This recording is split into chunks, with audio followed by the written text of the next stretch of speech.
ছোটদের বড়দিন উৎসব 2025। শীতের আমেজে, আনন্দের সুরে, শিশুদের হাসিতে মুখর হয়ে উঠছে কলকাতা পৌরসভার 94 নং ওয়ার্ড। মাননীয় মুখ্যমন্ত্রী মমতা বন্দ্যোপাধ্যায়ের অনুপ্রেরণা এবং টালিগঞ্জের অভিভাবক মাননীয় মন্ত্রী অরূপ বিশ্বাসের সহযোগিতায় পৌর প্রতিনিধি সন্দীপ নন্দী মজুমদার উদ্যোগে আয়োজিত হচ্ছে বড়দিন উৎসব।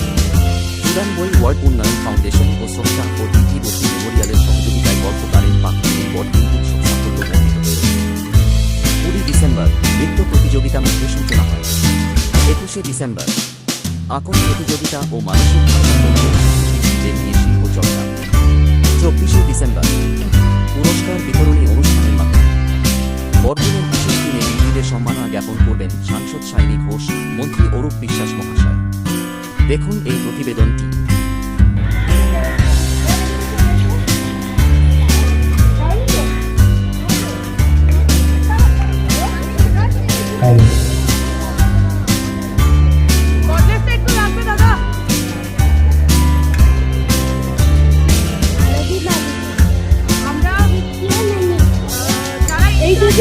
দুটো করে নাচ ওদের ছিল, প্রেসিডেন্টের সময় হচ্ছিল না, সেই জন্য আমরা গ্যাপটা নিয়েছিলাম। এটা গ্রুপ এরই, কিন্তু গ্রুপ বি নয়, ঠিক আছে? এবার আমরা শুরু করতে যাবো, তার আগে এদের আমরা দিয়ে দিই, ওদের সার্টিফিকেটটা একবার করে দিই, তারপর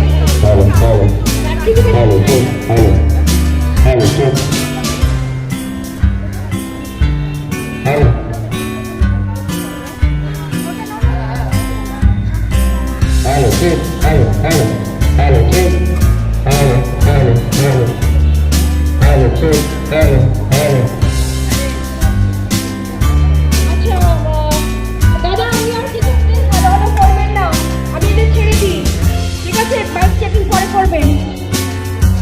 আচ্ছা আমি এদের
গার্জেনরা থাকলে যারা জমা নিচ্ছ বলছি ভালো করে দেখে নেবে, গার্জেন ছাড়া জমা দেবে না। যদি গার্জেন ছাড়া আসবে তারপরে গার্জেন দেবে, যেহেতু বাড়ির লোক কেউ একজন আসে জমা নিতে।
দেখেন, দেখে তবেই ছাড়বেন। গ্রুপ বি তোমরা এই টেবিল এসে তুলে দেবো।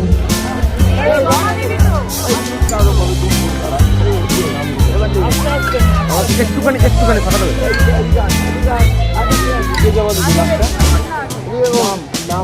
নাম কই?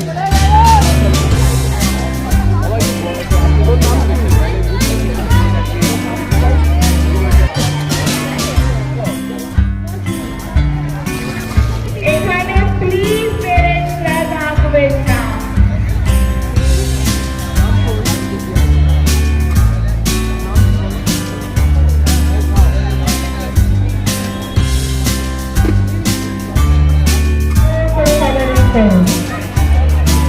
প্লিজ আপনারা বাইরে চলুন, প্লিজ।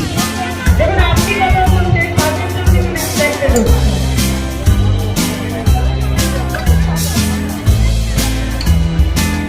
যেসব বাচ্চাদের হয়ে গেছে, বন্ধুর জন্য অপেক্ষা না করে কিছু নিজের ছবি আসছে, তাদেরকে একটু সময় দেওয়া তারা করুন। গ্রুপ লিখবে আর একটা ফোন নাম্বার লিখবে। নাম, গ্রুপ আর ফোন নাম্বার তিনটে সবাই একদিকে লেখো। তারপরে আঁকা শুরু করতে বললে কি টপিকের উপর আসবে সেটা বলে তারপরে শুরু করবে।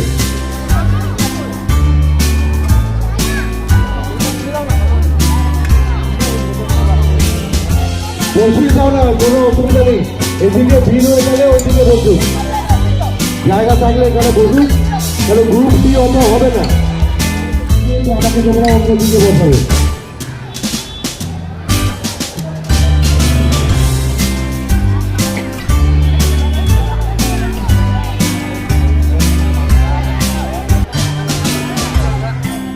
আপনারা একটু পিছিয়ে বসবেন। 3:20, 2 ঘন্টা সময় আছে, তোমরা আস্তে আস্তে করো। একদিকে নিজেদের নাম, গ্রুপ, ফোন নাম্বার, অপর দিকে ছবি আছে।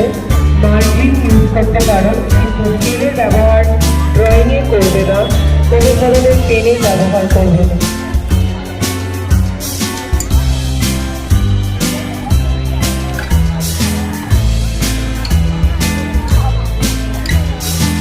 গ্রুপ বি সাম্প্রতিককালের স্মরণীয় ঘটনা, এটাকে আমরা একটু ভালো করে বলছি।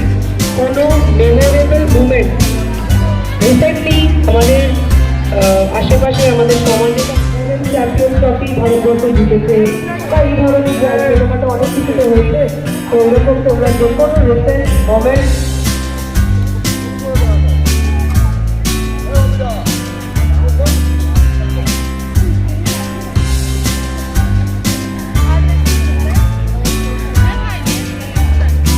শীতকালের এই সময়টা সবাই বাচ্চাদের নিয়ে পিকনিকে যায়, বাচ্চাদের সময় যাবে। তো আমরা এইটা এই প্রথম বছর শুরু করলাম এই 14 নম্বর ওয়ার্ডে বাচ্চাদের নিয়ে এই অনুষ্ঠান। নাচের প্রতিযোগিতা হয়েছে গতকাল বিকেলবেলা, যেটা হয়েছে সেটা যারা স্পেশাল চাইল্ড আছে তাদের নাচ এবং আঁকা হয়েছে। আজকে সকালবেলা থেকে শুরু হয়েছে, 2টো গ্রুপ পার্টিসিপেট করছে 11 বছর বয়স অবধি। তারপরে আবার এদের শেষ হলে আরও 2টো গ্রুপ করবে, তারা এই আঁকা প্রতিযোগিতায় অংশগ্রহণ করবে। আমরা এই দুদিন ধরে সত্যি কথা মেলার মতো বাচ্চাদের আনন্দ, বাচ্চারা দৌড়াচ্ছে, খেলছে, আঁকছে, এবং এটা আমাদের শেষ হবে 24 তারিখ সান্তা ক্রুজের মাঠে। আমরা দেখতে পাচ্ছি যে এটা শুধু 94 নম্বর ওয়ার্ডেই কিন্তু নেই, হাওড়া, সালকিয়া, বিভিন্ন জায়গা থেকে বাচ্চারা আসছে। আমরা এটা তো সবাই করে থাকি এবং সবার করা, যারা করছে না তাদেরও বলবো করুন। বাচ্চাদেরকে নিয়ে, বাচ্চারাই ভবিষ্যৎ আমাদের, তাদেরকে আনন্দ দেওয়া, তাদেরকে আমাদের অনেক তো কচকচনি হয়, রাজনীতি সারা দিন রাত চলছে, তার থেকে বাচ্চাদের নিয়ে কতদিন একটা নির্মল আনন্দ কাটা যাবে। 24 তারিখে কি থাকবে? 24 তারিখে আমাদের তো এখানে বিকেলবেলা থেকে মাননীয় মন্ত্রী অরূপ বিশ্বাস আসবেন, সাংসদ সারাদিন ঘোষ আসবেন, এবং বাচ্চারা প্রায় 1000-এর ওপর বাচ্চা থাকবে। তারা এখানে এখানে গান হবে, নাচ হবে, বাচ্চারাই গান করবে, এবং সেইখানে তারপরে আমরা সান্তা ক্লজ থাকবে। আরেকটি প্রধান আকর্ষণ হচ্ছে ছোট ছোট বাচ্চাদের নৃত্য প্রতিযোগিতা। আমরা চেষ্টা করছি যে ঘরে ঘরে যারা নাচ শেখে, যাদের মধ্যে কিছু কিছু লুকোনো প্রতিভা আছে, সেই প্রতিভাটা আপনাদের সকলের সামনে তুলে ধরার জন্য, এবং অবশ্যইভাবে যোগ্য ব্যক্তি বা যোগ্য ছোট ছোট বাচ্চারা যেন পুরস্কার হাতে পান এবং আরও বেশিভাবে তারা মোটিভেটেড হয়ে সামনের দিকে এগিয়ে যেতে পারেন। কত বছর থেকে কত বছর পর্যন্ত থাকবে? এটা আমাদের ছোট্ট বাচ্চা 4 থেকে শুরু হয়েছে, 4 থেকে 9 হচ্ছে গ্রুপ এ, আর 9 থেকে 10 থেকে হচ্ছে আমাদের 15 অবধি গ্রুপ বি, আর 15 থেকে একদম অ্যাবভ অবধি গ্রুপ সি। এখানে আমাদের ক্যাটাগরি আছে 3টে, রবীন্দ্র নৃত্য আর নজরুল ক্যাটাগরি 1, ক্যাটাগরি 2তে আছে আমাদের ফোক, সেমি ক্লাসিক্যাল, ক্রিয়েটিভ, আর ক্যাটাগরি সিতে আছে বলিউড, ওয়েস্টার্ন। একটা হ্যান্ডিক্যাপ বাচ্চাদের নিয়ে কোনো একটা প্রোগ্রাম হচ্ছে, একদমই এটা খুবই আমাদের কাছে ভীষণভাবে আমাদের উৎসাহ নিয়ে আছি আমরা। আজকে সন্ধেবেলায় আমরা একটি স্পেশালি এবল চিলড্রেনদের দিয়ে বিশেষভাবে সক্ষম বাচ্চাদের নিয়ে আমরা একটি অনুষ্ঠান করতে যাচ্ছি। এটা অনুষ্ঠান বলবো কিন্তু এর মধ্যেই লুকিয়ে আছে, সেটা হচ্ছে আমরা ওদেরকে যারা তাদের মধ্যে একটু সক্ষম হয়েছে বেশি বা একটু প্রতিভা যাদের বেশি আছে, আমরা তাদের হাতে পুরস্কার তুলে দেব। কিন্তু এছাড়াও আমাদের প্রত্যেকটা বাচ্চাকে আমরা ট্রফি এবং সার্টিফিকেট দিয়ে আমরা তাদেরকে উৎসাহ করব। এবং এটার জন্য বিভিন্ন স্কুল থেকে তারা বাচ্চা আসছেন, রিচ আছেন, আনন্দ নিকেতন আছেন, ট্যাগর ফাউন্ডেশন আছেন, এছাড়া বাইরে থেকেও প্রচুর বাচ্চা এখানে যোগদান করছেন, যারা হয়তো মেন্টালি রিটায়ার্ড আছেন, কোনো বাচ্চা হয়তো অটিজম আছেন, কিন্তু আমরা সেসবের বাইরে গিয়ে তাদের প্রতিভাকেই তুলে দিতে চাইছি সবার সামনে। সমাজকে কি বার্তা থাকবে? সমাজকে আমি একটাই বার্তা দেব, প্রত্যেকটা বাচ্চা যেন তার বাচ্চা যেন এই যুগে পড়াশোনার বাইরেও তাদের নিজের প্রতিভা নিয়ে এগিয়ে যেতে পারে। তাদের মা বাবাদের আমি বলবো, তাদের গার্জিয়ান প্যারেন্টসদের এটাই বলবো, তারা যেন আনন্দে থাকে, খুশিতে থাকে। কারণ করোনার পর থেকে ম্যাক্সিমাম বাচ্চা আজকে কিন্তু মোবাইল অ্যাডিক্টেড হয়ে যাচ্ছে, তারা বিভিন্ন রকম প্রবলেমে পড়ছে। তাদের কাছে কিন্তু খেলাধুলা নেই, তাদের কাছে আনন্দের জগৎ নেই, পড়াশোনা মানে একটা ভীতির জায়গায় চলে গেছে। এই জায়গা থেকে বেরিয়ে এসে তারা যেন কিছুটা পড়াশোনা থাকুক, তারা তাদের মতন এগোক, তার সাথে তাদের যে লুকোনো প্রতিভা আছে সেগুলো যেন সবার সামনে আসতে পারে। তার জন্য আপনারা প্লিজ তাদের হাত ধরে এগিয়ে নিয়ে আসুন। Thank you ma'am.